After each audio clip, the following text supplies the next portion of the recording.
je ne suis pas lui. Hello tout le monde, moi c'est Lucas. On se retrouve aujourd'hui dans le premier épisode de Moniview. Je suis avec Thierry Pittet, je viens de la région du Gros-de-Vaud, Villars-le-Terroir. Et puis je travaille à l'auto-école Pittet depuis 30 ans. Et je suis heureux d'avoir fait un cours avec toi aujourd'hui. L'objectif de la série, ça va être de s'incruster dans la voiture de tous les moniteurs pour qu'ils répondent à 2-3 petites questions. Bon alors, première question, combien de leçons il t'a fallu pour passer ton permis? Alors moi, pas mal, j'avais loupé la première fois mon permis de conduire. Et puis j'ai loupé pour une petite erreur et après il m'a dit, mon gars, maintenant je vais vraiment te former. Alors il m'avait mis un niveau incroyable, mais il m'avait fait en tout cas une quinzaine de leçons. La question qu'on se pose tous, c'est quelle était cette erreur? Et on descendait au tunnel, il y avait une présélection en direction la Borde. Il m'avait donné centre et puis j'étais parti sur le mont. Au dernier moment, j'avais vu le panneau, puis j'ai dit, je passe vite à droite. Et puis il m'avait dit, mais non, il faut aller plus doucement. C'est vrai que j'étais jeune, j'avais peu d'expérience. Par contre, ce que je peux te dire, c'est que j'ai jamais eu d'accident depuis. Ça m'a fait prendre conscience que je savais pas tout à 18 ans. Les voitures, t'es plus team manuel ou automatique? Alors manuel.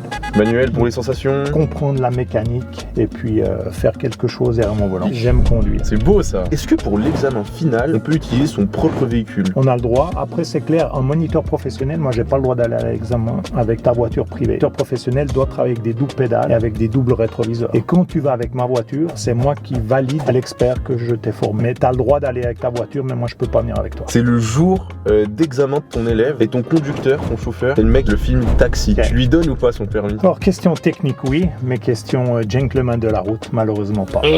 C'est un nom. Conduite trop dangereuse. Ouais, exact.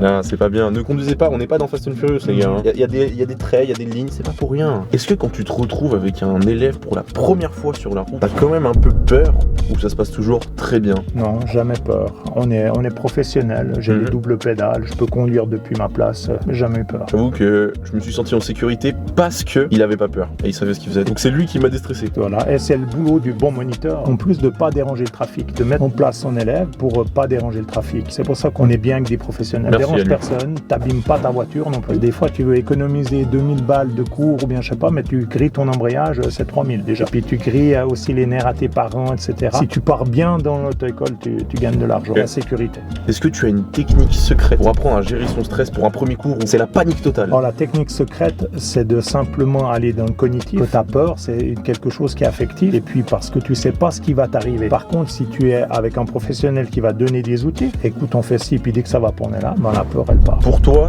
top ou flop le régulateur de vitesse? Top.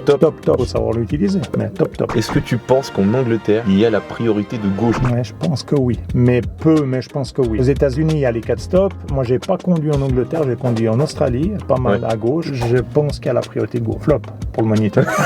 Est-ce que pour toi, la conduite en Angleterre, c'est quelque chose de facile? Les fois en Australie, il faut être concentré.